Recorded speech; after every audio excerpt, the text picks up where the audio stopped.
One beat a day, one beat away from the lifestyles that I'm gonna live. One beat away, a heartbeat away, might be today.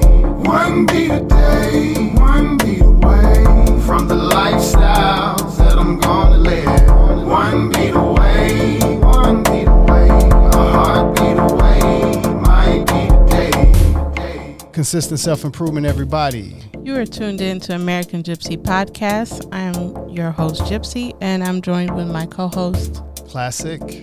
And we have a special guest today by the name of Neb Doe. Yep, Neb Doe here. Be present. Go ahead and tell us a little bit about yourself, where you from, and what you do. Okay, so,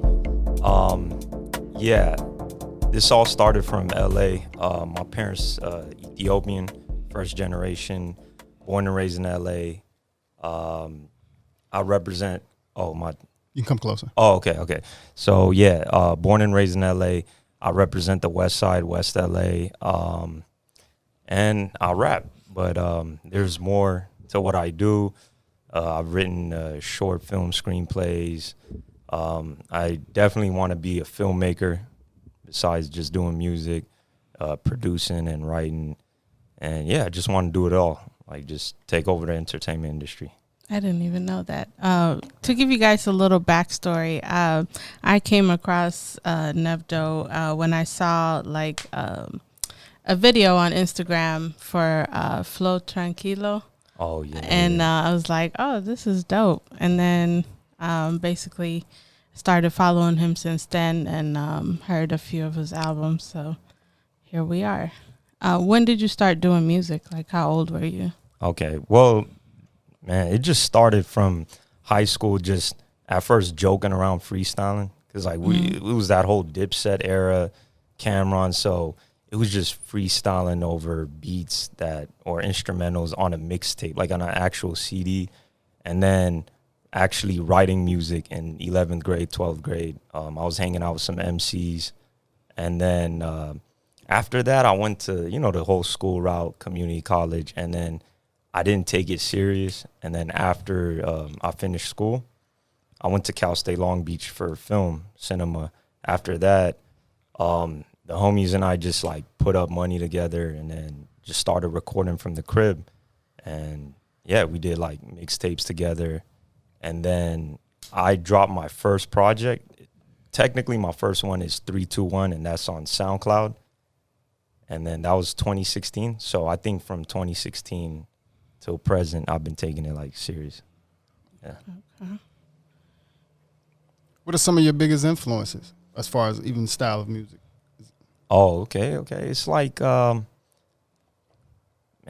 thing is, being from LA, a lot of people realize I don't have the typical LA sound because I'm influenced by East Coast more. I love the West Coast, Corrupt, Snoop, Tupac, but it was the majority of my influence was from the East Coast. So I was listening to Nas, Busta Rhymes, Cameron, Jadakiss, Fabulous. So it's I kind of mix the West Coast with the East Coast, and then also the South, Outkast, Goody Mob, Ludacris, T.I. I'm from that era. Okay. Do you play any instruments yourself, or you just do more of the lyrical stuff? I could I'm not gonna count. I tried picking up bass, but that didn't work out. And then I don't produce, but I just write, and then I want to get more into producing. I know how to do it on Logic Pro and Ableton. It's just my ass has been lazy to actually sit down and create the whole song, the beat itself. But I want to get into it. But for now, it's just rapping, just writing. Yeah. So, growing up in LA and being Ethiopian, tell us a little bit about as far as your story on that. Okay. Being first generation, it's like a new experience to me, myself, and my mom.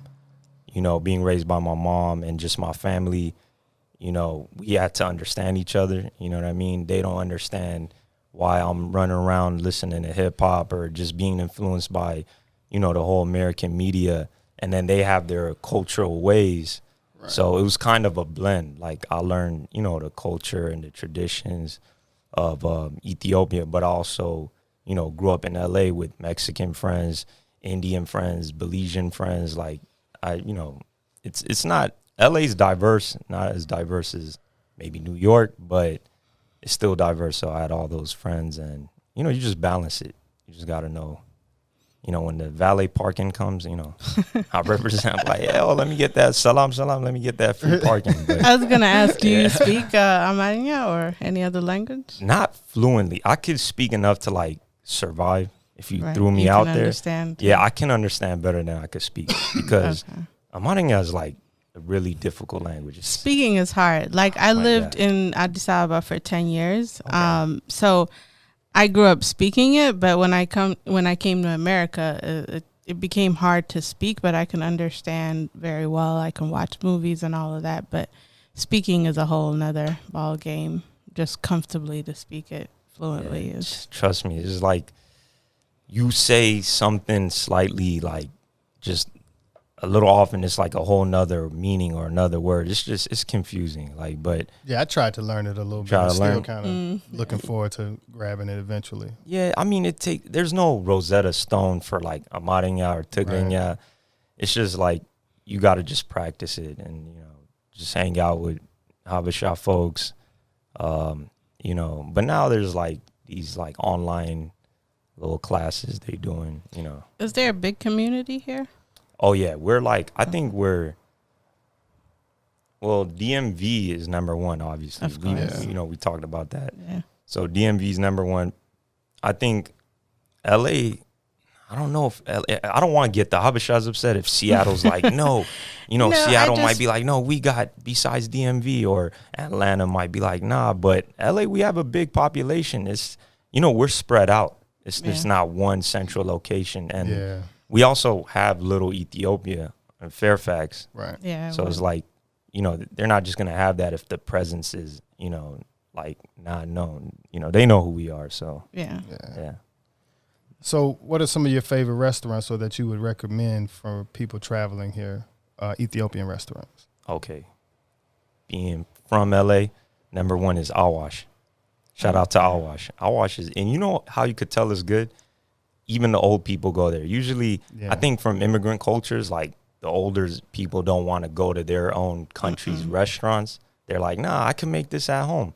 But even like my older aunts, relatives, they go to Awash. So, you know, it's that product placement. Do they have breakfast? I don't know. I've never ate, but usually just lunch and dinner. That's where. Yeah. But it's fire. Trust me. It's like, you got to follow where the OGs go. So, yeah, definitely. What's another one? Can you give us a few of them? All right, I'll give. Yeah, because we've been searching.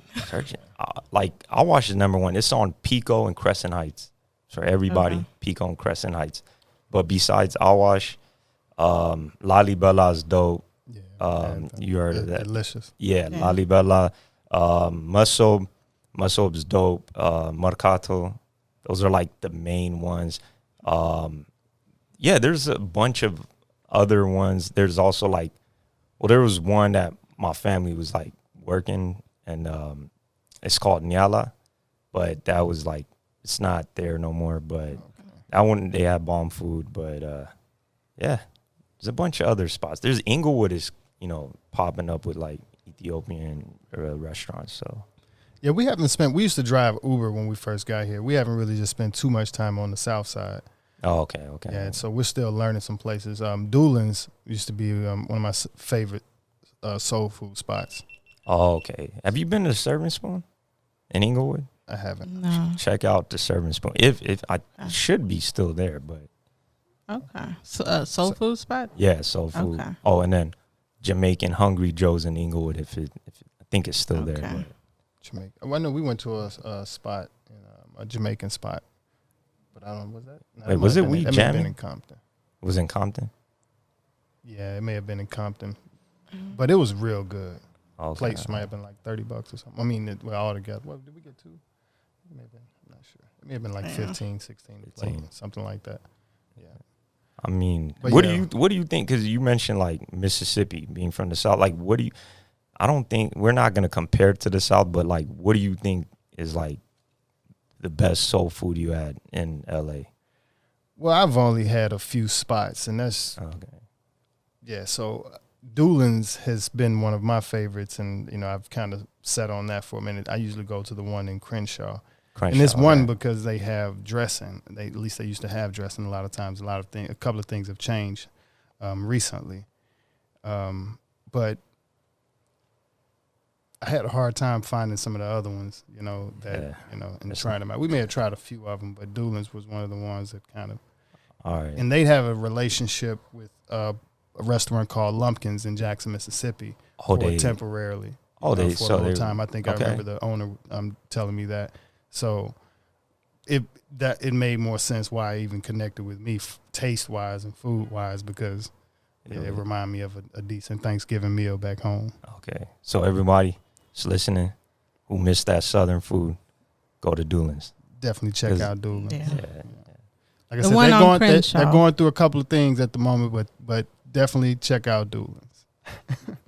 With the pandemic, all restaurants, and that's one of the things that inspired us to create the podcast, is to help promote some of the businesses, during the pandemic and stuff, or since after the pandemic, or since a lot of people have been shut down because of the pandemic. Yep. It was one of the things that inspired us to help businesses.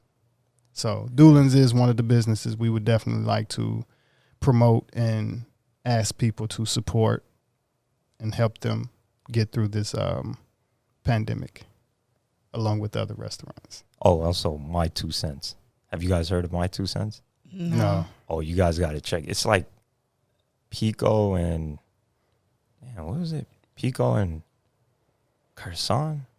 Or after Pico and Fairfax. It's called My 2 Cents. It's like soul food, but with like a healthy twist. Okay. Stuff. So they got some good food. I tried their shrimp and grits. It was fire. Okay. Hella good. Yeah. So, goal-wise, with the music career. Yeah. How do you see yourself from, now and maybe just the outcome? How you, like, even for me, I guess, for example, with me asking, I started off as more as a producer, and I started more record label mindset wise. So even now I'm more entrepreneur mindset. So my relationship with, some people have it's a artist passion versus a business passion for some people. True. That's why I'm just interested in seeing where did you see it as far as in your veteran years as a artist. What did you picture? I'm not to be honest, I learned learning yourself on the journey. Like, I'm not a super business. Like, I wish I had that mindset. I could do it, but it's just I'm more creative. I'm from the more creative side. Definitely, it's not only rap, just studying film and cinema. It's film and music it's two girlfriends that I can't choose one. I can't give up music and I can't give up film.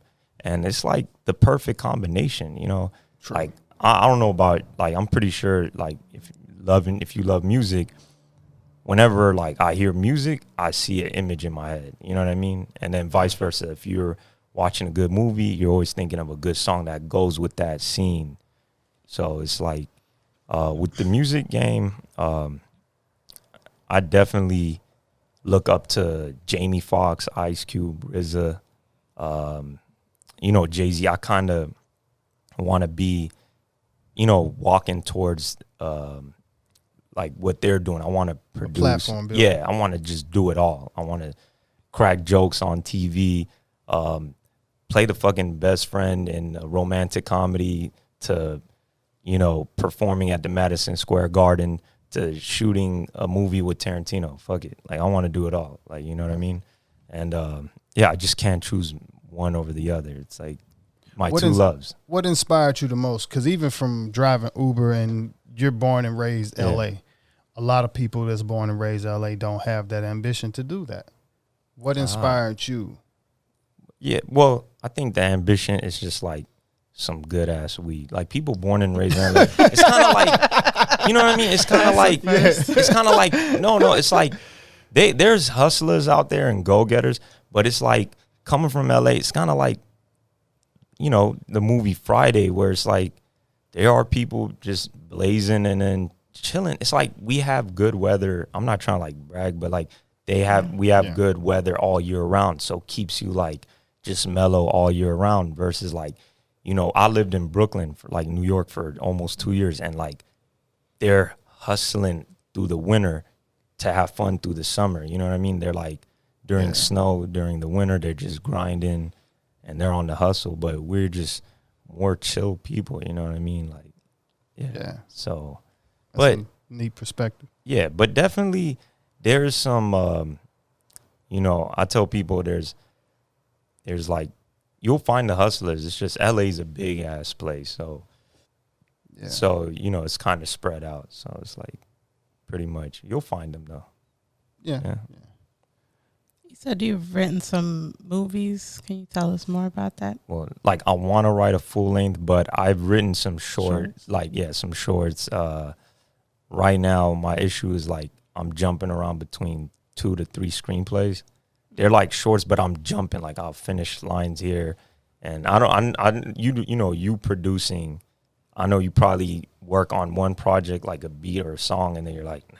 Oh yeah, I've go to the touched other around one. in the film writing area as well when I was back in Atlanta. And But touched around in, and even just writing a little bit on the scripts. And it was like, yo, this is a whole nother project. Yeah, but no, it's also like the idea of when you're working on your music, like you making beats or composing something, it's like I can't fully do one. Like I jump around. I work like project to project. You need to multitask. Yeah, I'm kind of like that too. Yeah, you know what I mean. Like if you know doing photography, you're gonna work on your edits of the photos, and then you're like, no, I gotta work on this song right here. You know, I'm kind of with like certain the 3 ideas I have for the screenplays. They're like, I need to focus on one, but I'm like ADHD, but it's gonna happen. We basically kind of just made ours work all together as one. So that's when the recording studio is what makes the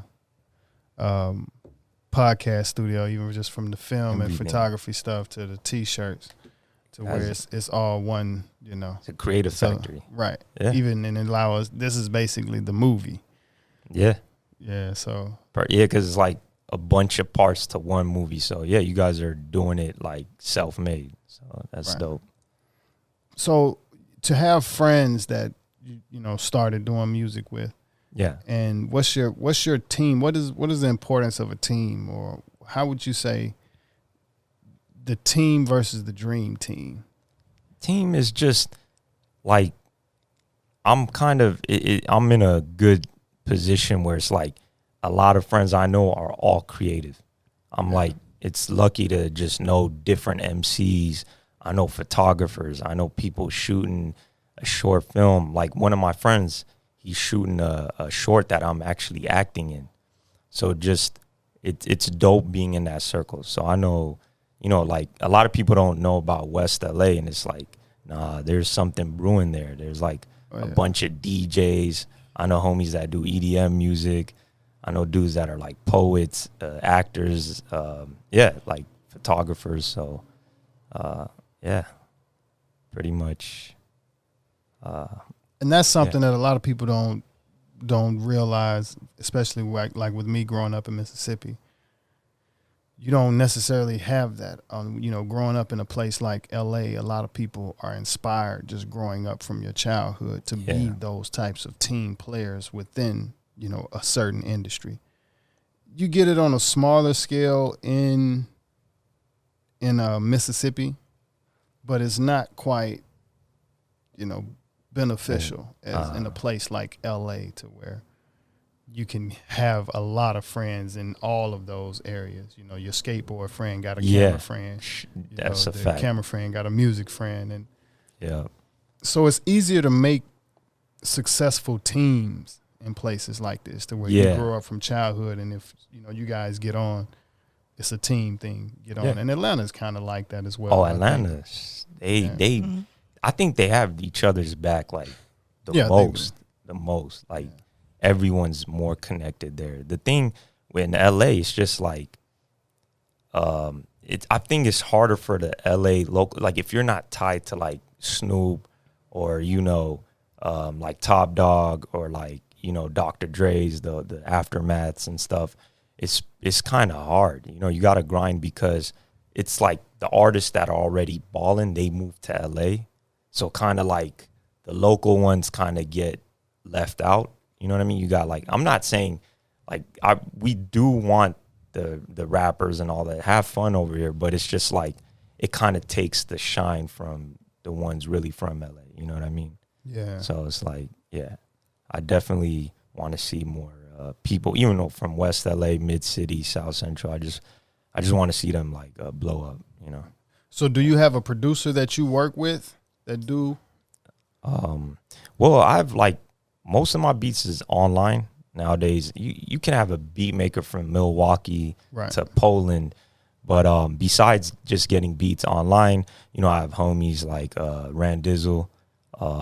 Yeah, he produces. He does his own, like he has his own label with Moonbaton Music, EDM, and trap. And the homie Mayim, he actually produced a song on the latest album or mixtape project, whatever. Yeah, he did that. And then besides, yeah, I'll work pretty much with anyone that I know that's willing to just like, here's a fire ass beat. Oh, it sounds dope. Let's do it. What does your dream collaboration look like? Oh, like if you can collaborate with anyone. To be honest, I'm a play with the wild card because I forgot about one influence, and one of the first albums I actually got like young, I think I was like, it was 2001 or something. The first actual like album with parental advisory that I owned it's not even really rap. It was Gorillaz. Like the actual that whole Clint Eastwood song. Yeah. So that kind of like changed the way like. Was that the Runaway too? Runaway, I've got to. No. Gorillaz is the cartoon band. Yeah.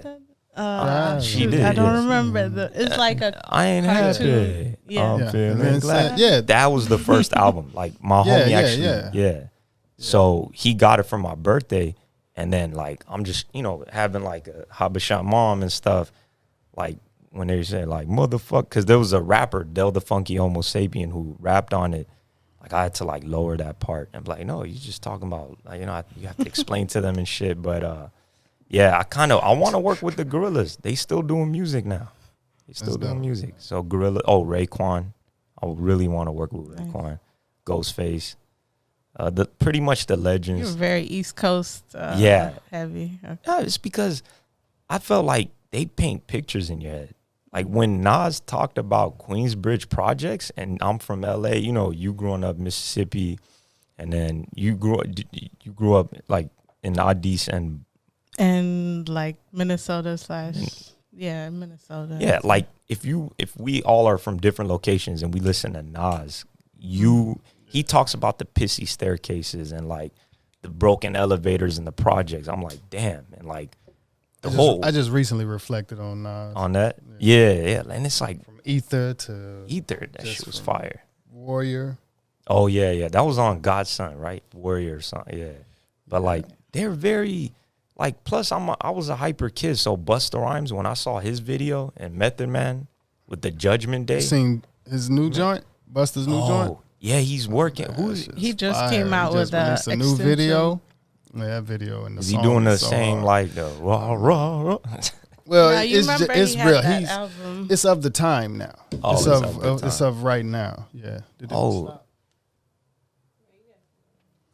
Okay. But it's definitely of now. So he balanced it, right? Like, did he balance like? He's just being being Busta still being himself. He could do it.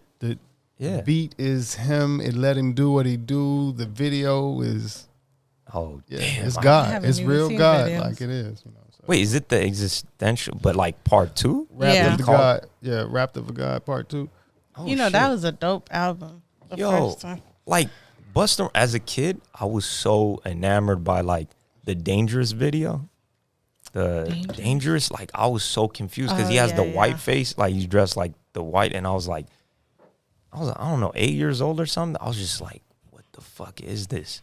And then that's just what made me gravitate towards like East Coast rap.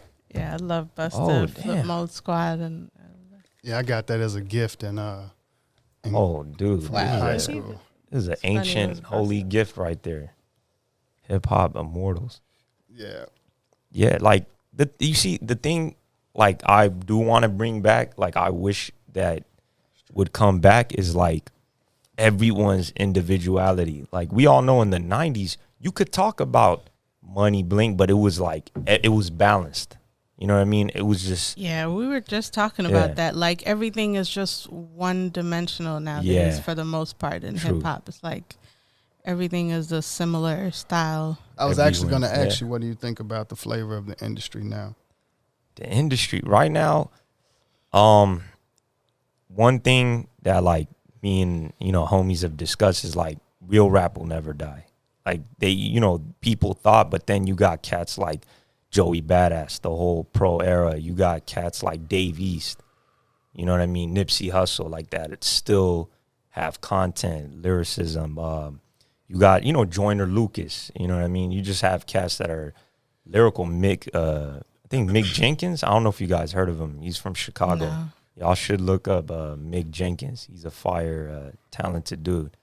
And then I think slowly it's gonna come back. You can't get rid of lyricism. What's your view on like record deals and stuff like that? Record deals nowadays, you don't really need the 360. You know what I mean? Now, like just like how y'all doing is self-made, like from the crib, you know, straight. Right, but if somebody tried to sign you, how much on business? Right. Just okay. Would you sign, or would you be like no, or?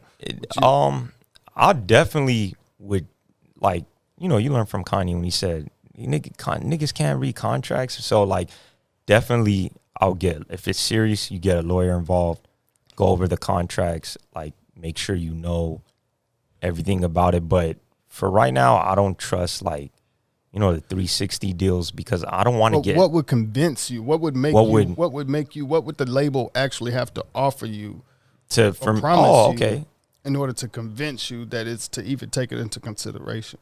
Well, 100% creative control. I don't want them owning my YouTube. That's a fact. Like I don't want, you know, you already know about labels trying to own their YouTube. I didn't even know about that. Yeah, because like your YouTube, you make money off that, like the streams. Yeah. Mm-hmm. So these studios try to like, oh no, we're gonna get your YouTube. I'm like, no, like that's, if they're cool with me owning that, and then my merchandising, like I want to own it. You know what I mean?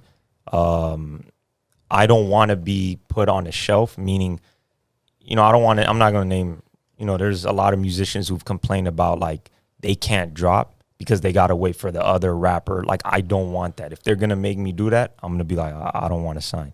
Like if I got their attention by then, it's a good thing. It means like I could just do it independent. But yeah, like I have to be able to own my shit. Yeah. So I guess the traditional form of an album. Okay. When was the last time you feel like, or what's an artist that dropped what you would call an official real album? Damn, that's hard.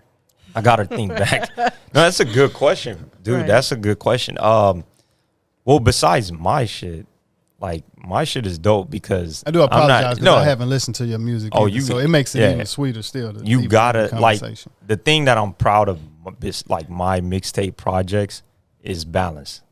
Like what we were just talking about in the 90s, like no beat is really gonna just sound the same. There's some albums that sound like one song.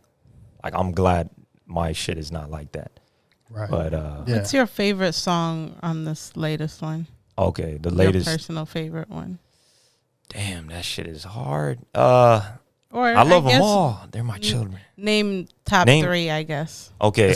She be having favorites out of my music, so that's so well, you know, sometimes you can't. They're like your children. Sometimes, but I'm saying this. I do. Okay. I realize that like the singles that they create is not necessarily the artist's favorite song on the album. So I was just curious from, I listen to your music as well. So it's Okay, obviously I'm gonna go Flow Tranquilo. There's a reason I did a part 2 because that shit meant a lot to me. Because yeah, like when people first heard the like Flow Tranquilo on my last mixtape, Stay Quiet, Let the Music Speak, they fucked with that. They were like, bro, this is your zone. Like you need to get in that zone. So Okay. once the people like heavily fucked with that song, I was like, let me do a sequel. And the beat is the same. The producer just remade a part 2 of that beat. Right. So I was like, yo, I have to cop that. And it has to be called Flow Tranquilo too. But besides that one, Nothing Matters. That's a very cynical hit. It's very dark. It's basically, I'm talking about like, fuck it, nothing matters. I'm talking about the rapture. Like, we might as well get turned. You know, this whole COVID 2020 is like, fuck it. You know what I mean? It's like a hit, but it has like a real meaning behind it. What else? All of That.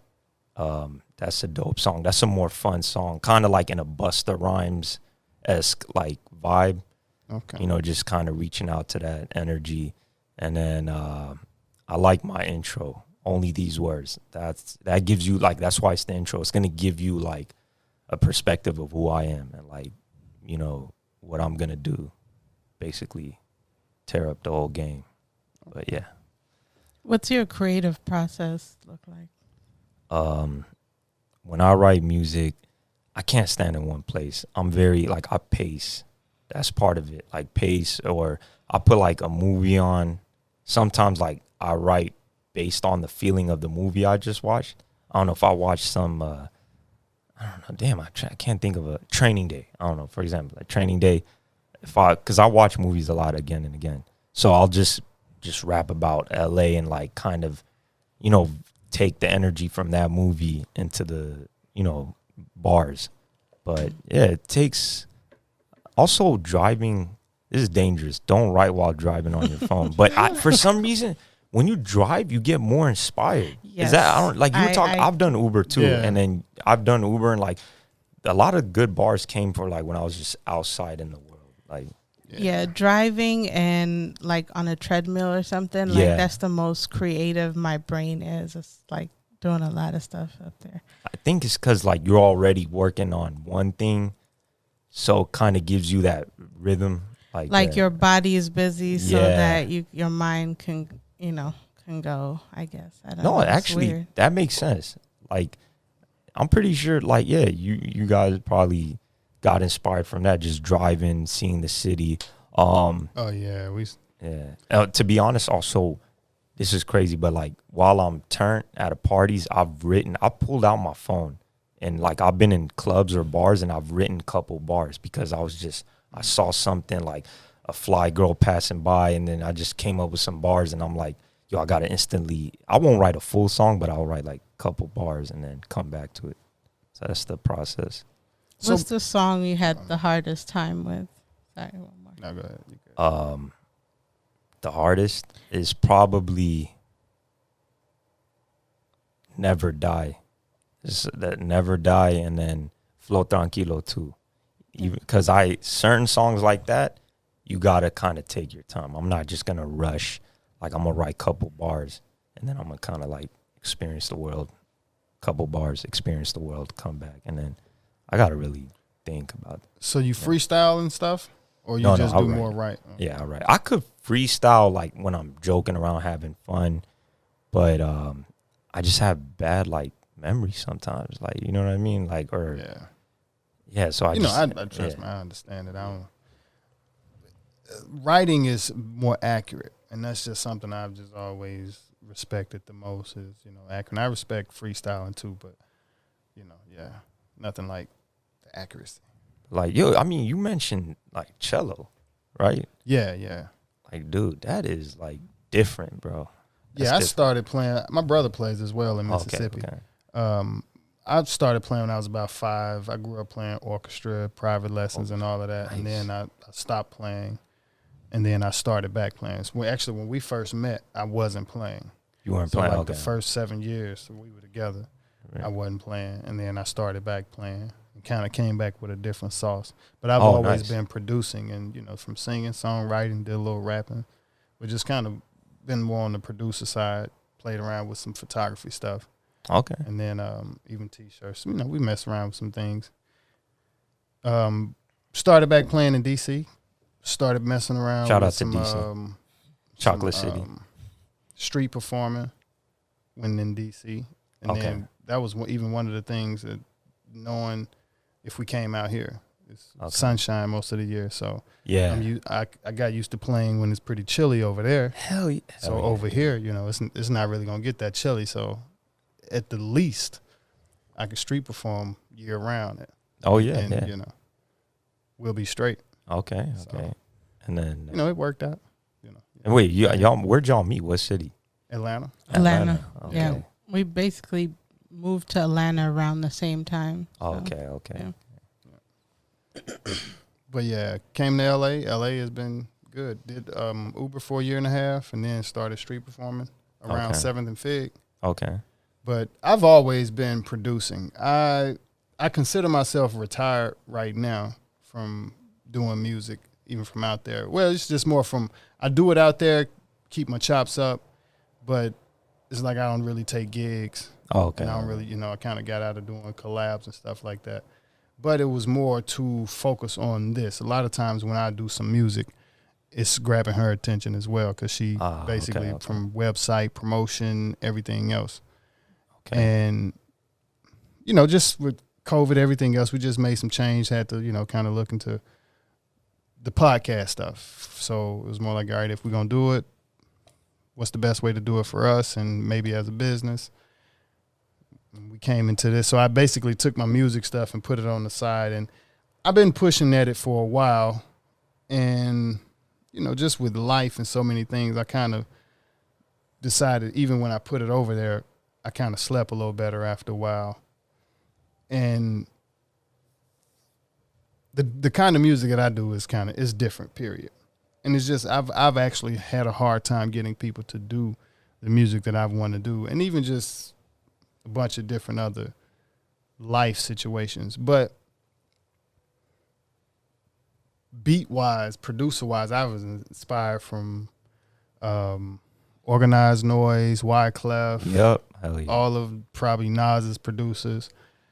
Like DJ I didn't Premier. really listen to a lot of. I mean, I didn't really study a lot of producers. Okay. Like even musician wise, I don't know a lot of artists and musicians that people would think I'm supposed to know, whether it's from classical jazz to hip hop. I've been in a bubble.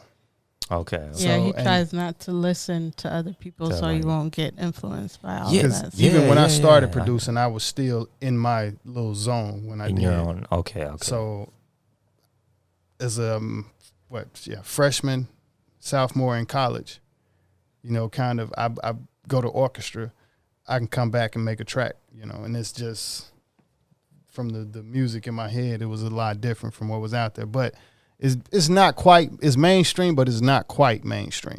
Okay. Okay. And I didn't really go to trap, but it was just, you know, kind of even just now what I street perform is stuff that vibrates with me. Okay. So, you know, I even had some people today what kind of reminded me even, but they, you know, asked if you take requests or, you know, one guy was even like, you Yo. should do some Key Sweat. And I was like, Yo. no. And he Yo, was like, why Keith not? Sweat. Because I, you know, and it wasn't like I said, of course, respect him as a legend, but it was like, because I wouldn't really like it like that. Okay. You know, it's like so you have like, is it like I have gotta so much like it. respect? Yeah, Or like, but I still oh, have to really love it like that Okay. to play. I only play a handful of songs, okay. you know, and But I mean, yeah, I just, yeah, Key Sweat, like I said, much respect, but it's Key not Sweat is really fire. like a That's song Twisted. that I'm finna go and listen to over and over again.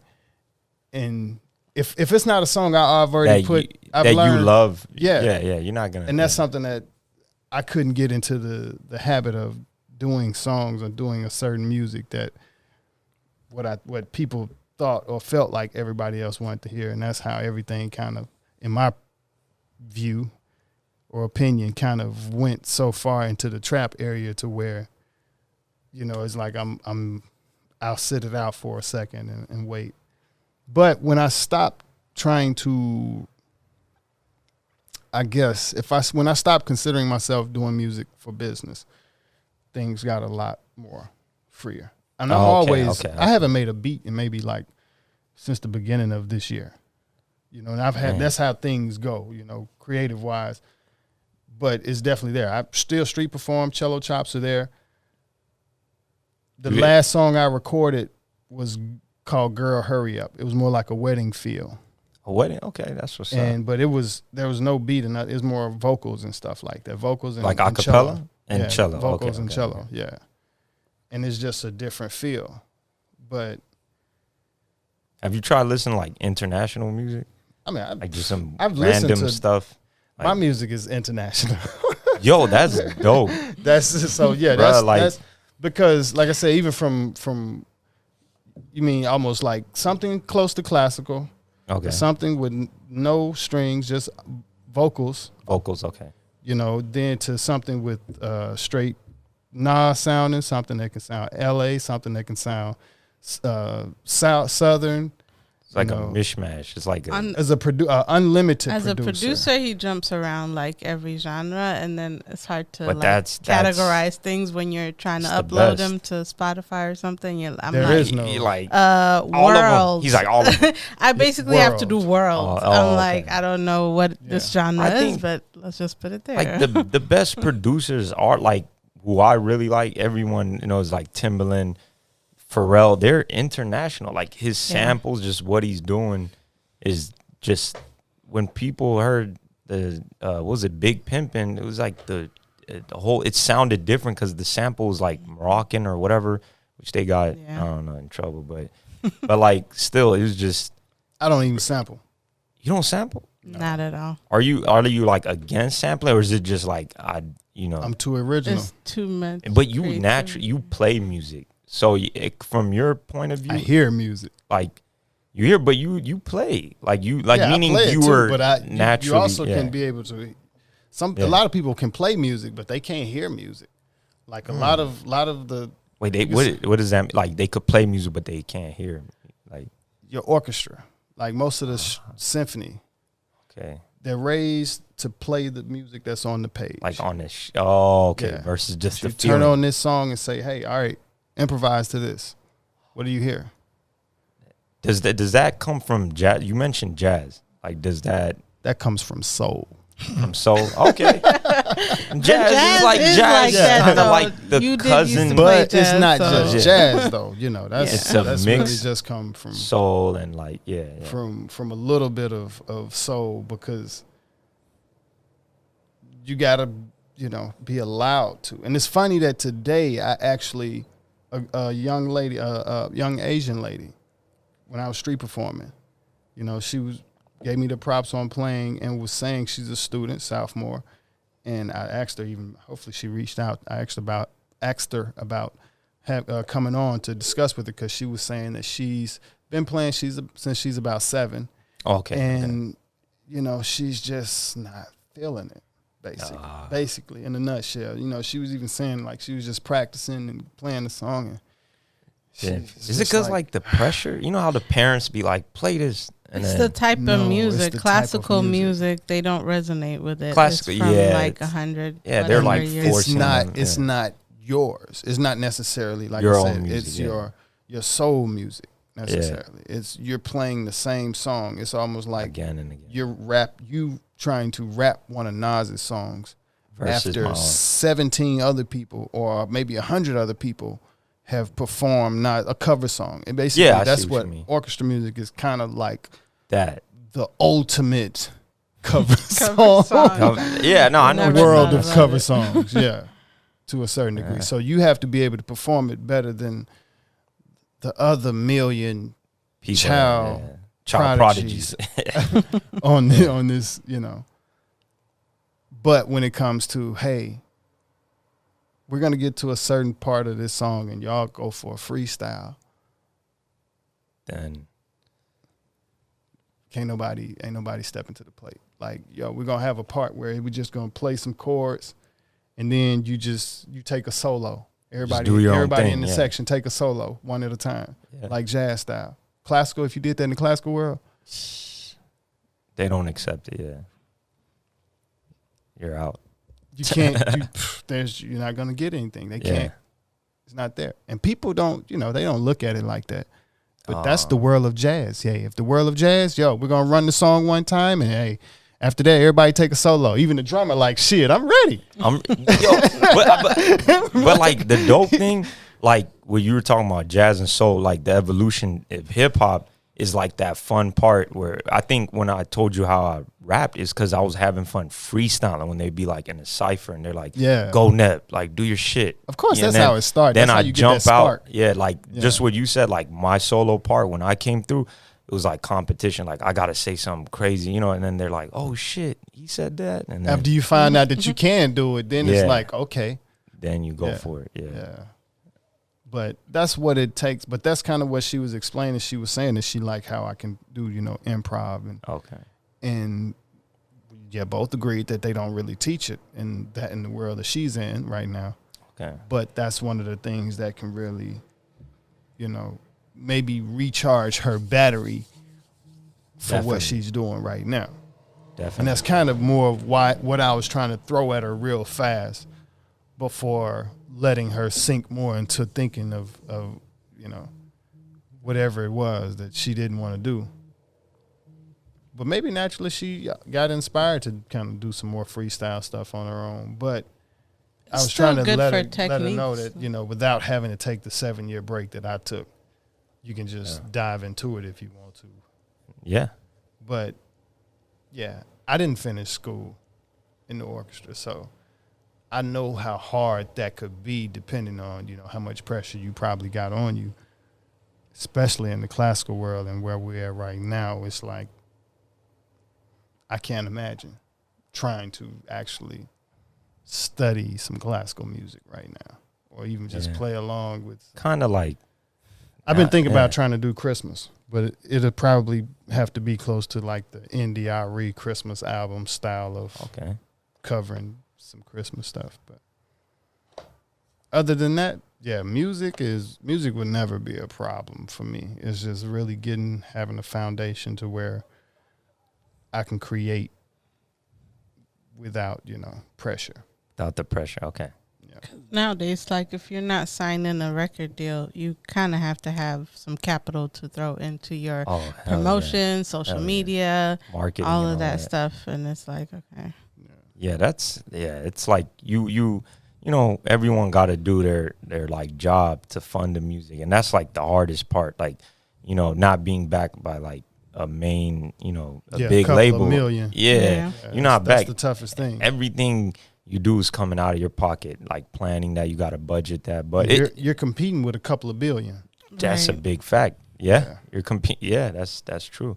So it's like, but it's kind of like, I feel like the people that are willing to go and just spend that bread, they're gonna get somewhere. I feel like if they're willing, because there's other people that don't want to do that. They don't want to like invest in their career and like take it like a it's not serious, like some fun thing to do. And it's like, nah, because there's another kid out there in another city who's spending like, that's $1,000 on equipment or video shoot or something, and you guys spend a lot. So it's like, I know it's gonna go somewhere. Like I know it's like that feeling, like, and that's what we even try to encourage for artists to get an in-house recording studio. Hell yeah, as soon as possible. Get your computer with a MIDI interface and a microphone to start off with, because it's been artists in the industry, and like I said, I repeat from the last episode or probably a couple of other episodes, to where when this pandemic hit, they didn't have an in-house recording studio. Until, and they didn't know what to do. It was just like, you think they couldn't release their music? Shit, they couldn't even record. They're like, where's the button? Where's the space button?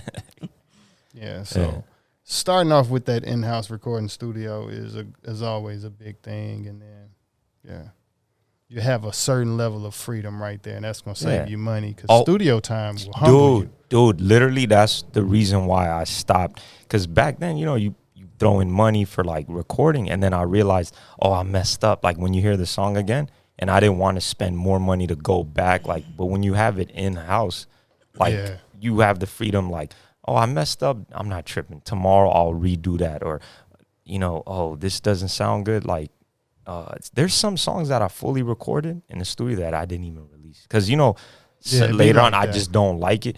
At least if I do it in-house, it's okay. Like, and you still got the mixing and mastering cost. Of course, and that's just, you know, it's cost after cost. And now, like even Kanye mentioned that, you know, it's going to cost you to do music now.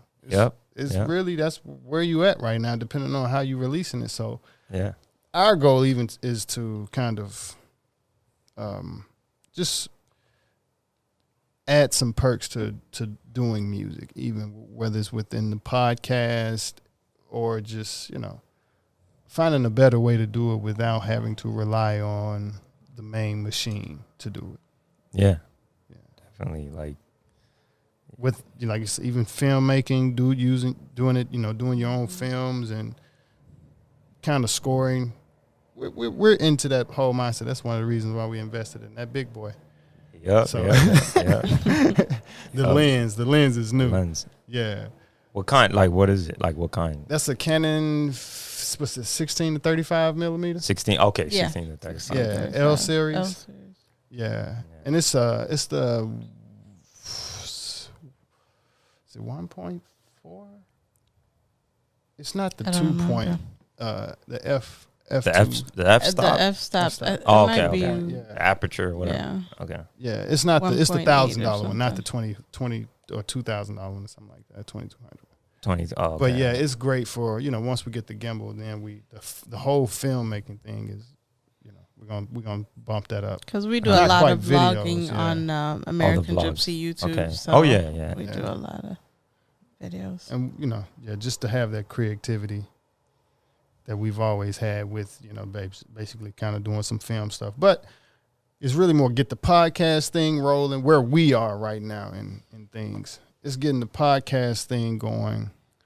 And then after that, I'll probably dive more back into the music world. Okay. And try to catch up on the creative, or at least release some of the creativity that I bundled up this year. Definitely like I think I was watching some Method Man interview about like he's acting right now in like that Power Book show, or I don't know if you guys heard of it, like Power, that show. He's on the second one, and he was saying like he likes to focus on one thing at a time, and like I see what you were saying, like I want to do this, then I'll go back to music and stuff. We have such a hard time with that for the longest. I have the same. That's why I'm like, but the thing is, it's I don't know, it's just like sometimes I want to get away from music, like when I take a little mini break, that's when I go to the screenwriting. Like it still keeps your mind creative and energized, so I'll go and write some ideas down, and then when I get kind of like stuck on, you know, writer's block with screenwriting, then I jump on like, oh, music, let me mix some old songs and engineer that shit. But it's like we try to, you know, keep it. We get to this point where we have so much on our plates that we're like, all right, we need to focus on one thing so we can, you know, move a little bit faster. Yeah. And then, you know, a few months later, you realize, oh, you done picked up, you know, you're back to this again. You got a bunch of things on your plate. So it's a constant struggle trying to like do one thing at a time. Yeah. For us, like, at least. There's a quote I have, like, it's like the pain of an artist is seeking perfection. That's like, I always, like, I don't know if I said that, but I don't know if someone in the 1800s said that shit or something. You know what I mean? I just thought about it. It was like, it's painful. Like, not like physical pain, but just trying to seek perfection. Like, damn, I didn't get this picture right. But that's the one medium where there is no perfection, technically. I mean, it's a weird, But yeah, it's a pink, because there's some songs that I've done that I'm like, dude, I don't care about this song. I don't like it. And then other people are like, no, man, that shit is. It depends fire. on the vibration. Yeah. I started a song at the beginning of the pandemic and had to just stop it because it's like, nah, that vibration is not what I want to listen to, or not. It's good. It sounds good where it could go, but it's like, man, it's so kind of. It's because what's going dark on almost. Yeah. Okay. And it was, it was kind of talking about the time, and that's not really even the style of music that I do that necessarily reflect what's going on. during a certain time right off. It's more of an emotion. Just like a feeling you have. Yeah. Okay, yeah. okay. So like Girl Hurry Up is definitely more of a feeling. You could turn it on and close your eyes and let it roll. And and you'll be in a different place. Okay. Yeah. Definitely, yeah. That's how but it's like I think when COVID started, Margaritas.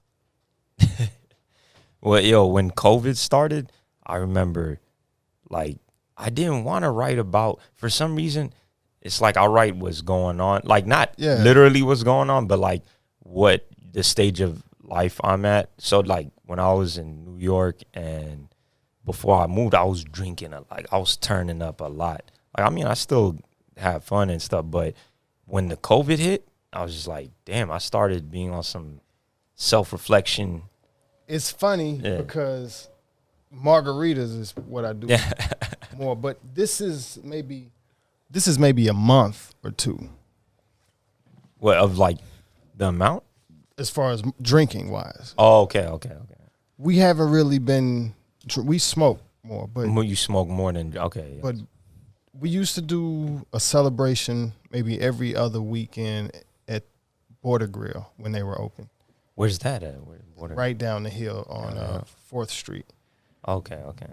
So, it just kind of got into a celebration thing from being excited about the podcast thing. Oh yeah, you can and we're celebrate still just life. kind of right, and we're celebrating now.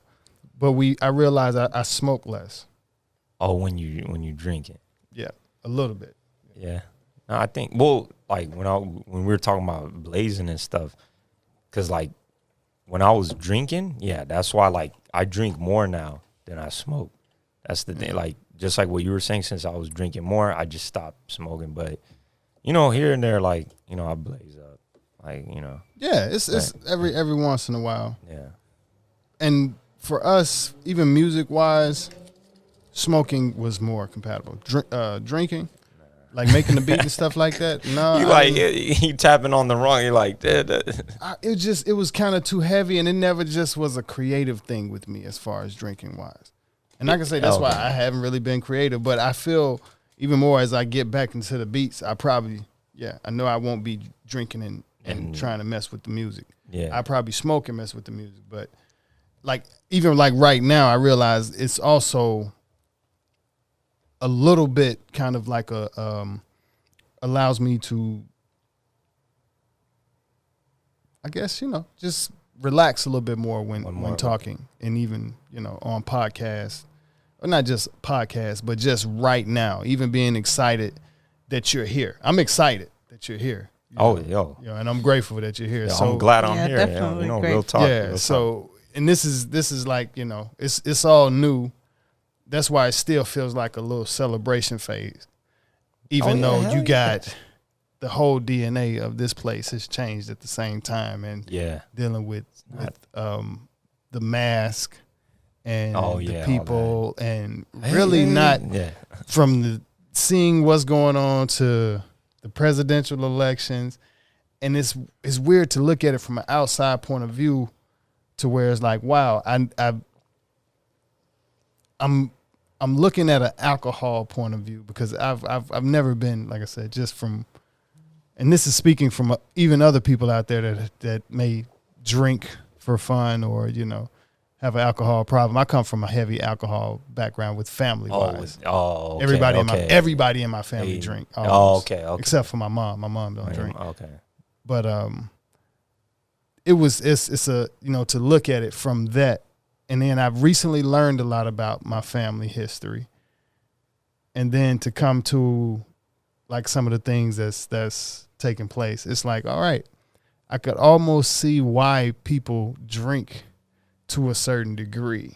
It's like, okay, I'm going to tell you something. Like, it's crazy that you're talking about that. There's a theory. Okay, there's a movie. All right, have you seen Casino Royale?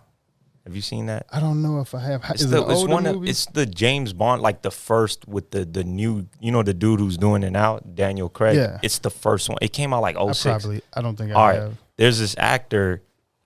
He's like some he's from Denmark, but I was, I'm a film nerd, so I do a lot of research, like Toronto Film Festival. So I was looking up the Toronto Film Festival, and there's a movie.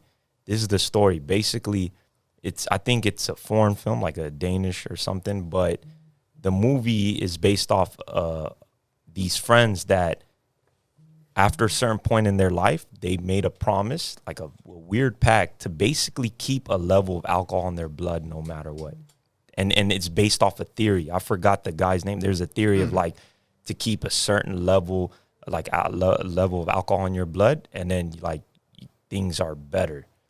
And I mean, that's the weird theory. Like I can look it up, but like it's like they basically, these friends made the pact, and I was just reading about it, and it's like, but then I heard from some good reviews, and it's like it's not always what it's cracked, I've heard even just from older people, like they used to be little remedies. They take a shot of something or something like that every once in a while. And they like to keep that balance of like, the buzz, to keep the buzz going. Well, this was even just more about the whiskey. It's just something about whiskey, keeping a little bit, but they just take a shot of some type of alcohol. And I remember that used to being like some type of myth, or I remember hearing that before. The keeping the level of it. Old people, like people that live a little longer or something like that. Drinking wine. They drink, like a lot of Italians. They talk about like drinking wine. There've even been one as far as like I've heard the whiskey one, like take a shot of whiskey or something like that. Dude, okay. Yeah. Wait, I gotta find this theory. No, I'm gonna quickly. Even when you look at like old Roman movies or like Greek era movies, like you see a lot of drinking. It seems like they drink wine like it's water. But that was because of the lack of water, probably as well. It was probably safer. Yeah, to drink wine. Okay, I'm about to like get this damn movie. It's called Another Round. That's the name of the movie. It's a Danish-Swedish. So like this is what it looks like. Like that's the cover. It's like a Danish, and then it's based off. Wait, fuck. What was it? I've never been just a big fan of alcohol, but just not being able to get up and go. And I'm not just even like how I've been drinking lately. It hasn't been about getting drunk. It's just keeping. It's just having a margarita. I know a lot of it is probably the taste, because before that it was just basically alcohol and tea. Oh, it's not like I'm not drinking anything else, not beer or anything else. Like just margaritas. It's just been margarita. Okay. Yeah. So it's not like a type of worry, but that's even just my thought process has been a little cooler. I can't say that. It's been a little bit more chill. I've been excited, but it's something that I've respected to a certain level, but I wish the pandemic would be over. Damn, like I'm mad that like I can't find the name of the theory or whatever. But anyways, it's still damn. Have you seen American Gods?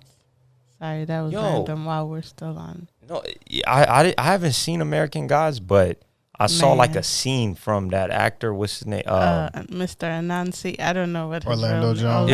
Orlando. I saw the scene, the big scene that they were talking about on IG. Is it the one in the slave ship or? Yeah, he talks about everything. Like, trust me, there's other clips of him. Like you can just look up all the clips of him in that show, which he's fired now. But like, from what I heard, why is he fired? He was actually the main writer, at least on the first season. There's a YouTube. Oh, they try to shut him down. There's a YouTube video of him actually talking. Yeah. Of him saying, a lady interviewing him, and him saying, they didn't want no more Mr. Nancy. They didn't want nobody, empowering black people. Show. Yeah, because he was wide open. He was amazing, man. That one scene that I saw, like it was going around, it was buzzing like viral, and then I was just that's like, not even my favorite clip of him. There's one where he's talking to like two other gods, and that was like really deep. But what was the other god like? What like? Thoth and Thoth and Bilquis, which is supposed to be the Queen of Sheba. Oh, and dang, they these bring are that. all I like gods. that. Yeah, I like like one. that. Yeah, they got Anubis. They got Odin. Anubis, the death. They have Krishna. So they whichever bring the the god gods of war. of different culture, like Greek. Like There's the new African. gods, Human which is form, though. media, In human form. Basically, Okay. just like media, yeah.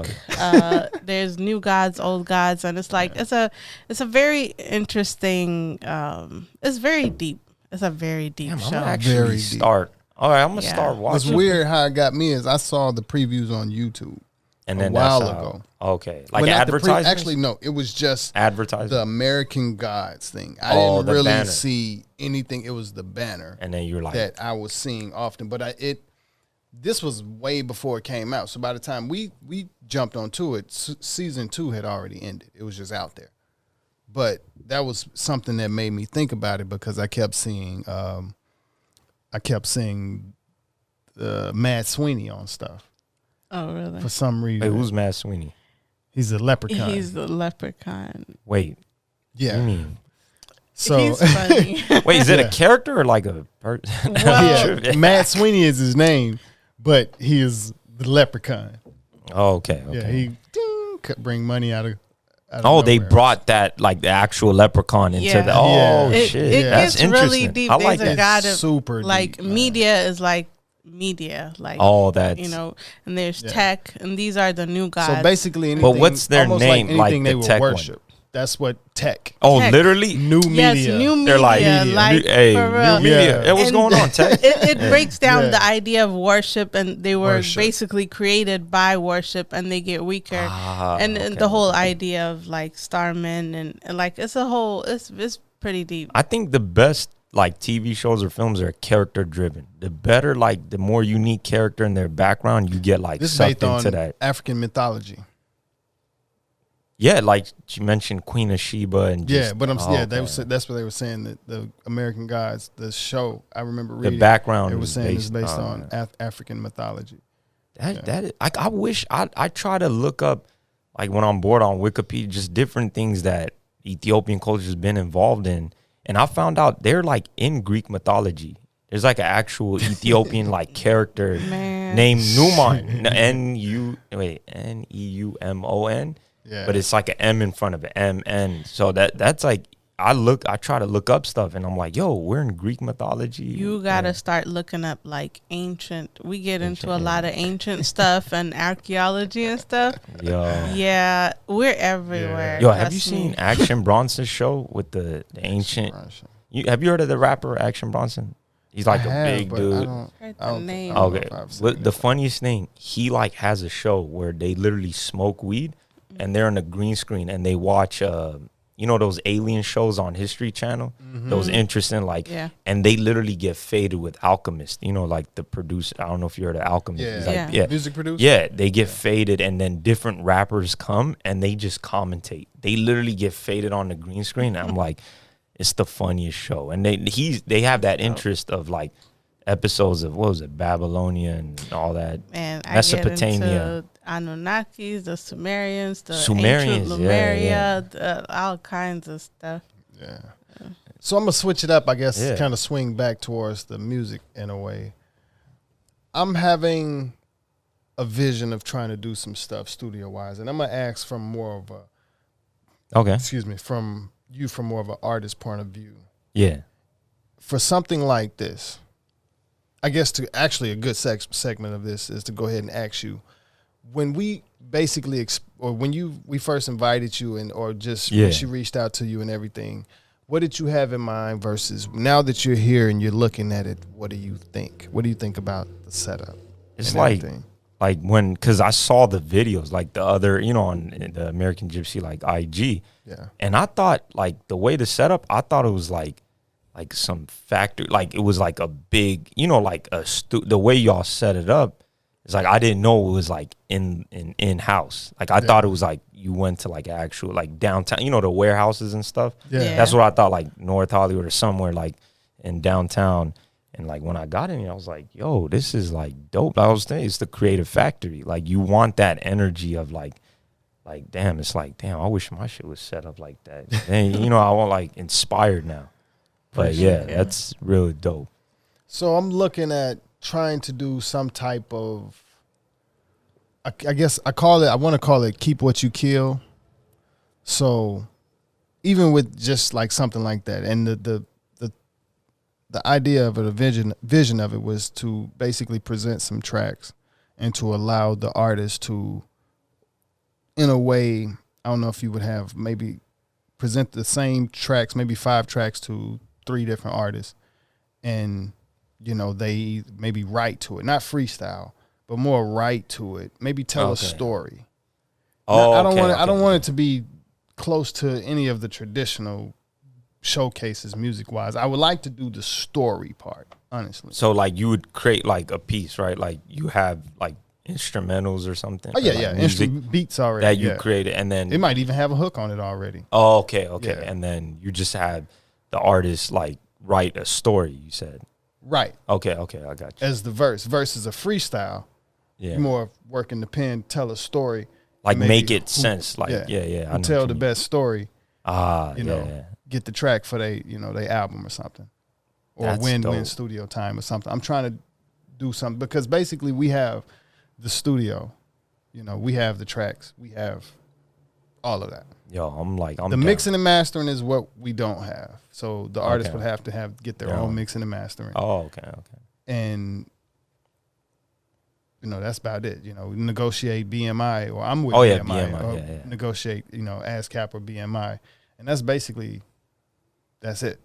Oh, that's a good idea. Like so- I like that idea of it's like a simple like template. It's not something like make a story about this and tacos, and it's like you give the artist like the independence, like the freedom, but it's just organized. Like, yo, hey, write a story. It could be any kind of And story. eventually make it a project, of course. And make It'll it like a maybe compilation? 'cause, like, this was a soundtrack, American Gypsy soundtrack. So, Okay. and that's kind of where I ended up with the industry changing and stuff. I definitely would like to get placements. Would all like to get the stuff, but don't want to hop into the hoops. So, of course, we're the kind of mindset we just do it ourselves. Yeah. So, yeah. the music I do now is actually swinging to be more of her soundtrack for this American For the- Gypsy. the podcast. Even just for the YouTube, The vlogs. Yeah. So we don't have a problem with music. yeah. We'll never have a problem with music, Yeah. And so it's more of using the music. Okay. So I started producing on that a long time ago. Now I produce on the machine. That's the machine, man. I started on the Yamaha motif. Shout out to Yamaha. Motif. This is an amazing, birth of an instrument. Now I mess with machine, but yeah, music will never be a problem. It's just kind of organizing thing. Right now, like I said, we press the reset button getting here. Yeah. We're just trying to build that type of foundation. And you said like a soundtrack, like talking about a story, it's always gonna have a theme. Like if whatever the brand is, Well, we're always going to use the music. Yeah, the music is just it would be able to you use want it. like the vocals to. It's like it has a theme now. Like when you add vocals, they now could envision what you were saying. Whatever the artist is saying, it's got to match it. Something like that. Yeah. But whoever just period. If they just give you the beat and there's no hook on it, just tell a story. Tell just to make it. And it's more of. We would like it to where you can say you keep what you kill, but if the artist like all 3 of the stories on there, and if you want to, hey, all right, y'all want to complete this as a song, and we just put it out, that's that. Oh, okay. That's just like who losing, who coming out the pocket, nobody. You can still say it's the artist song. He got 2 features on there, 2 features produced by me. You get the paper do the splits and just splits, and it roll. Yeah. So it's just something that we're tippy-toeing into, but still trying to get a nice, even just like I said, to get a vision of, as an artist, what would work for you even in a situation like that.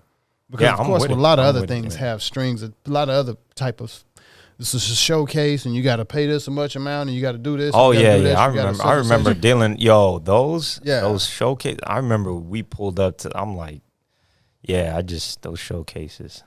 Right. So what's like a no-go for you on a showcase type of thing that just is like that you didn't like? It's like when I think me and the homies went to one. It was like in the valley, and just, you know, when you're young, you have like that you're hyped, and you're like, yeah, and then when you go to it, it's not what it really is. You know what I mean? When they're trying to be like, oh, throw in this money and like, oh, this is how it's gonna go, and it's like, oh, we thought Def Jam people are gonna show up, and they're like, oh no, not really. It's the the assistant's cousin of the guy who works at. You know, it's not what it really is. And then once I had those experiences, I was just like, I don't like want to be involved. Or I've seen, unless it's people I personally know. If it's some like, you know, that I know it's real, then yeah. But there's some that it's just a money grab scheme, like where, you know, they trying to like play charging you. Like I've known people that like sent me stuff, and it's like, oh, this looks like it's pretty much you throwing money. It's like a sweepstakes. It's like a sweepstakes. You know how sweepstakes is. Growing up, we saw commercials. Money and stuff. And then it's like, oh, they give you the promise of like one person is gonna get an opportunity to, you know, perform at the Def Jam, blah blah, or So it's like, I'm like what you guys are doing. It's like I'll create my own opportunities. Like I'd rather, like when it comes to performing, like I'd rather, like I haven't performed in a while. Like I just haven't, because I've just been working on the actual, you know, social media and like actually getting the music out there, visuals, photos. But as when it comes to performing, like I'd rather, it would be better if it's like some, you know, shit straight from like, you know, the bottom, like creating, you know, renting a venue. I'd rather do something like that, you know, than. How you feel about like songwriting sessions and stuff like that? What's your opinion on those? Songwriting, that's dope. In fact, it's like everyone's feeding off each other's energy. It's kind of like.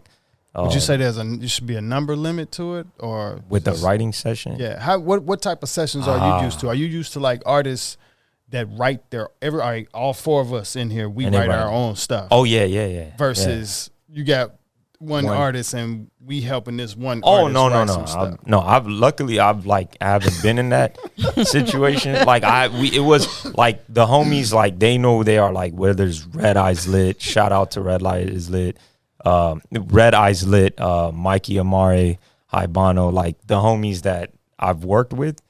Randizzle, all of them, 1K, Abel Murray. I'm naming a bunch of people that I worked with. But for sure. The thing is, I've been in rooms where all of us was writing. Like I'm walking, pacing with my phone. The other homie like will prefer like pen and paper. The other homie's on his phone.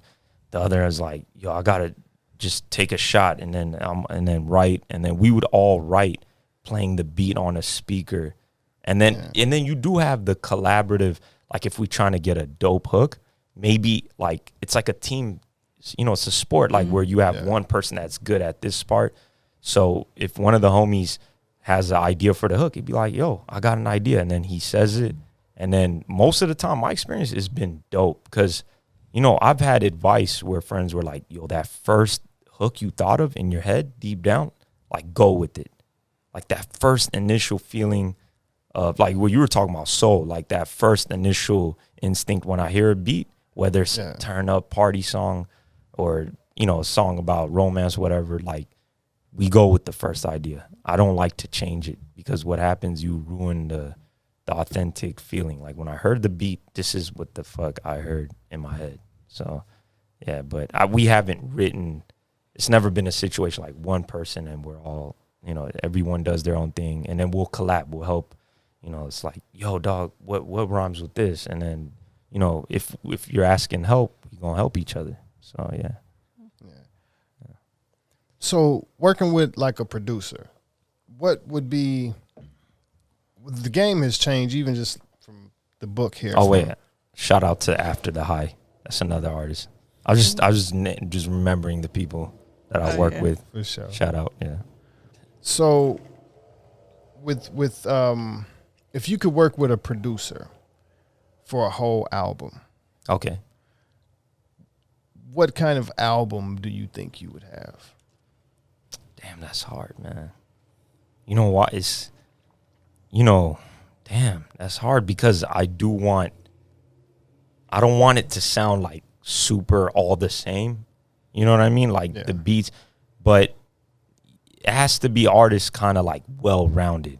It can't. It has to be a producer that will play some random Turkish music or play some Toronto rap, or it has to be someone. Can you name a producer that might be like that in the game right now that could probably produce a whole album for you that you would? Me? Like, if I could choose, well, one producer that can produce that for you. Oh, that's like famous? Yeah. It could be, I think the closest low key that could do that. Damn, man, one producer? It's just. I guess you can name multiple. No. I like the say challenge. One producer. The one. Yeah, okay.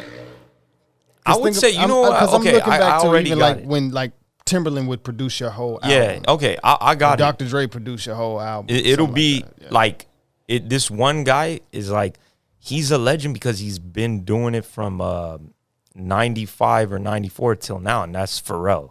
Like, this guy's been doing songs like the Rump Shaker from that era all the way till he's producing for young cats now, like working with Tyler, the Creator. So, to be honest, it would be Pharrell, because he, like, if I tell Pharrell, yo, dude, I want some Noriega 95, the what? I want that vibe. He'll do something like from the 90s. You know what? I want something from the early 2000s. Then he'll bring some, I want something now. I want some trap shit. He'll do that. So he could do it all. So, like, he could give you some New Jack, swing, whatever you want. Yeah, so Pharrell is Pharrell. definitely a legend. Yeah. Like, he has some versatility. I think he's gonna produce in like a retirement home. He's not gonna stop. Easy. He's not gonna stop. He's never gonna stop, and that's easy dope. when you like, got your own style and your original flow. Yeah. He's actually behind a lot of people. Most people don't know that. Britney like, Spears. A lot of the we were pop stars talking about is behind. Yeah. Yo, are y'all listening into my comments? Because I had a conversation about that with a friend, and I was like, Britney Spears. A lot of people don't know that it was that "Slave for You" song. Like, the Neptunes produced that. Like, they've worked. I'm like, what the fuck? They I think there was a IG thing where they said during the year, was it 03 or 02, they produced over 40% of like radio hits. Wow. Over 40%. That's a high number. That's just like 30 or 40%. It's still, man, it's crazy. It's a system. Oh yeah. Yo, I heard about the Swedish writers.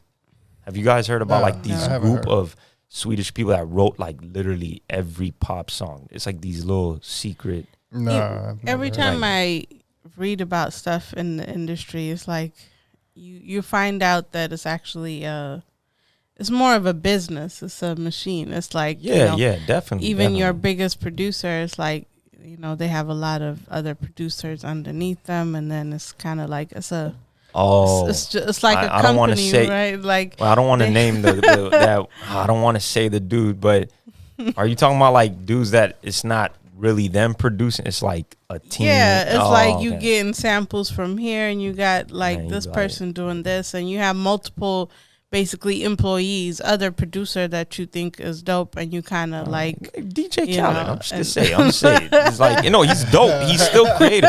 No, he's dope. Like, I'm not saying he's like, it's kind of like you were talking about the orchestra. I guess like the modern, like he's like the conductor or something. Like, meaning he's like, he pulled. P Diddy does that. Together. Yeah. P Diddy. What was it called? The Hit Factor. Like, where in the 90s. It's a factory. He had the team that created the All About the Benjamins, all that. Yeah. But even some of the styles even make sense, because you got the musician that can't just be as creative, and you got the person that's just not a musician, and they got this. It's a team vibe in their head, and they like, yo, do this right here. Some take that. Yeah. Or just play this, make it dun dun dun dun. And they just can't play it, and then they have to get the musician to play it, and that's basically. I've done that, like with the homie Randizzle's, like executive who producer. Makes like I'll be like, he'll like I've played simple for like dun, dun, dun, and I did 4 like keys, and then he actually like threw in some like Jersey club influence, like the beat, and then it was simple. It was like it's collab. So you would be the executive producer on that. Yeah, meaning I'm not. Like I mentioned, I'm not the musical. I don't know. Like, I've messed around and learned a little drum and then bass, but I don't know how to do A minor, whatever. But when you get like Diddy, right, then he know he can't do that. So he has to get the other people. He know that he can get a bass player, a guitar violin player, or a something, drummer. yeah. He can get all of them together. Yeah, And he could tell them what to do from what he got in his head. yeah. Like what? And they'll put that. They'll paint that. Quincy into a beat. Jones. Yeah, Kind of same like what thing. Quincy. Yeah. Yeah. And that's basically, that's executive producer. Yeah, definitely. I wish like when I was a kid that my mom like I don't want like forced me to play piano. I kind of like when I was a kid I wish like but then some people don't want that. Like I know people that are like training. They're like, nah. I kind don't of got care. forced to play the cello growing up. But are you glad? Is it one of those? Yeah, I'm I'm glad. happy. Yeah. Okay, good. I stopped playing for 7 years and then came back to it. Okay, and I okay. can still say, You're glad. yeah, I'm grateful, to my mom. It was a genius What was like? move. Is your family like in music? Like what No, it made was your just mom something she pulled out. just and- like you got It's to a do something? creative family though, because Is your friend? Yeah. Like, his okay. mom is acting. She started Oh, acting at dope. 60, in and her then 60s. Okay, he okay. has A a brother, brother that's 3 years older than me. That Okay. he plays cello Plays and raps, cello, and sings raps. and stuff Raps. like that. and then he has a niece I that's think he's getting into some producing. does well. gymnastics and dancing, and Yeah, so So yeah, it's a man. creative That's family. dope. My It's in the Pops is a genetics. carpenter. It's in the genetics, like to craft to make something from nothing. Yeah. You know what I mean?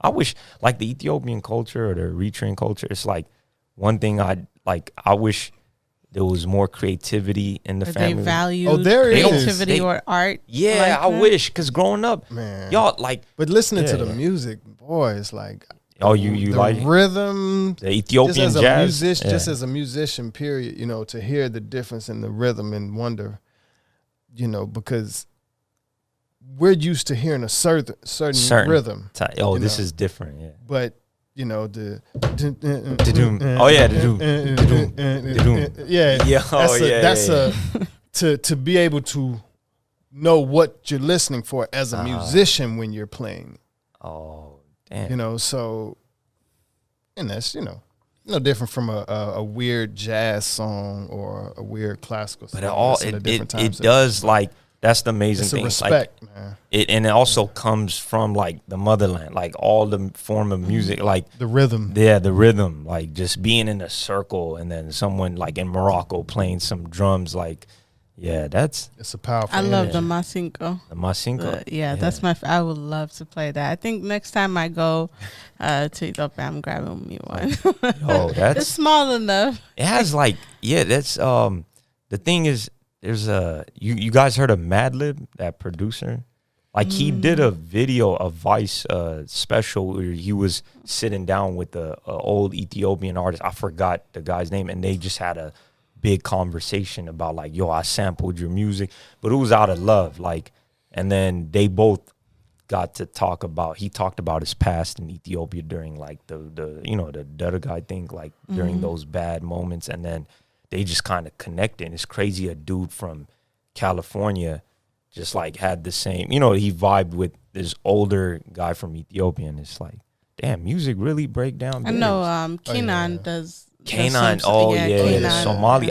He's one of my like favorite He like did a really artists, good job yeah. sampling some Man, of that. amazing lyricist, man.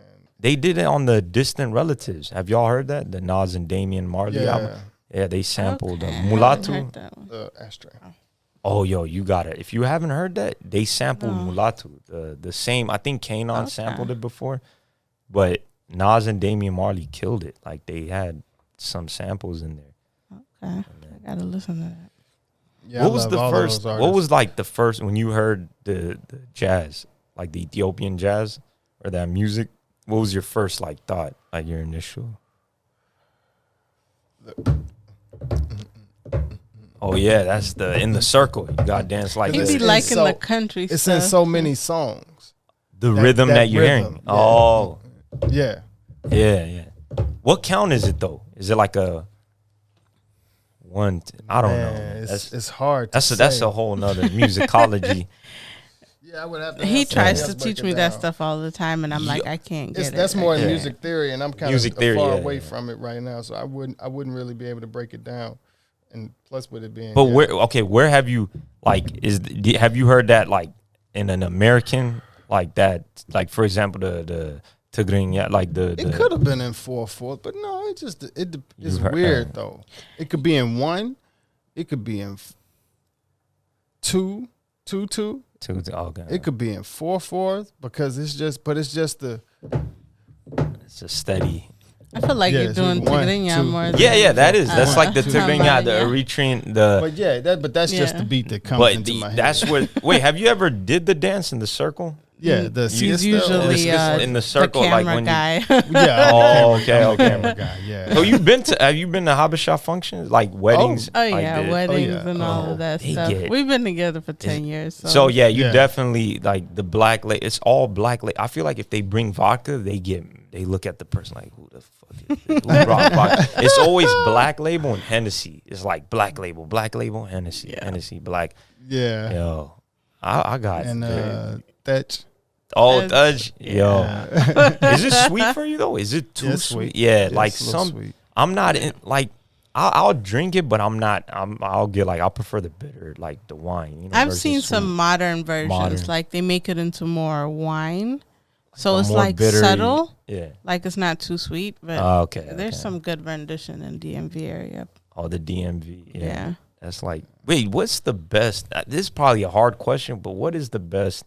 Like in Jeddah, you could get like food in the DMV. I don't think. Can you? That's probably hard to answer. We moved around so much that I mix up the spots. Like Atlanta, which has the best food, by the way. Like best food, really? Hands down. Like all, I thought all it would around. Be DMV. Like best Habesha food, best American food. Like Atlanta's food tastes great. Because we moved to DMV after that, and food tastes terrible there. Oh, but Atlanta, I've heard customer service. You know, the customer service that they put on the food. But I ain't gonna like with Caribbean. When I lived in Brooklyn, you don't want if it's good customer service, the food is bad. Like I noticed with Jamaicans and stuff in the Caribbean, like if there's bad customer service, the food is gonna be dope. Like it's gonna be bomb because you know what I mean. It's like those hole in the wall. Like when I was in Bed-Stuy, I went to like this. Literally, it had no seats. It's kind of like. It looked like a slid, like a little window, and then you put the money like under, and then it was like a little spot on Patchen. Shout out to Patchen, that street. But like that food, I used to get oxtail every other week. Like I was addicted to like the Jamaican food, the rice. Like if they treat you good though, it's gonna be like Americanized, you know, like washed down Jamaican food, you know what I mean, or Korean food, but. Yeah, but yeah, man. How are we looking on time? We're at about 15 minutes left. We definitely gotta have another session sometime soon. Yeah. Oh yeah, sir. This is just the beginning of American Gypsy Podcast Network.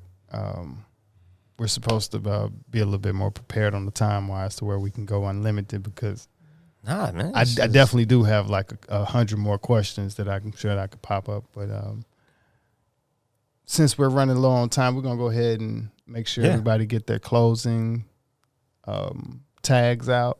Go ahead and tell them where they can find you up. All right. On IG, at Como Neb, COMO_Neb, NEB as in boy. Twitter is Neb Doe, YouTube Neb Doe, Spotify, all of them Neb Doe, and and then tell them about your current projects that are out there. Oh yeah. My latest project is They Listen to Fame Not Music, and again, it's out on all digital platforms. You can get that. You can look me up, Neb Doe, and I dropped a music video for my single Alo Elo. And y'all can see that on YouTube, and more music to come. Yeah. And y'all make sure y'all subscribe on the YouTubes. Subscribe. It's hard to get some subscribers, seriously, because and after we get a certain amount, then that's good. You ain't got to worry about it. It ain't nothing on you. We get paid, and you can just go on about your life. Just let it help us get to 1,000. It's free. As always, you can find us on IG at American Gypsy, Gypsy spelled GYPC, merch at Luam Lee on IG, and then luamlee.com, LUAMLEE.com. You can find consistent self-improvement merch as well as classic carpenter collection. And for website, podcast, graphics, photography service, you can find us at classic.com, KLACCIK.com. If you have any questions about any of this, you can email us info@americangypsy.com. Yeah. Thank you guys for listening to American Gypsy Podcast Network. We are filming out of downtown LA. I am Classic Carpenter, and consistent self-improvement, one day at a time. Share some love, peace, and happiness. Don't be afraid to pull your mask down and smile at a couple of kids sometime. We're in some new times that we're living in. We know we got these holidays and elections coming up. Let's look forward to 2021 versus the holidays and the elections. Look forward to 2021 versus the holidays and the elections. So, consistent self-improvement every day in every way. Love you guys. Support, donate, and we are out. Peace. Peace. One beat a day, one beat away from the lifestyles that I'm gonna live. One beat away, a heartbeat away, might be the day.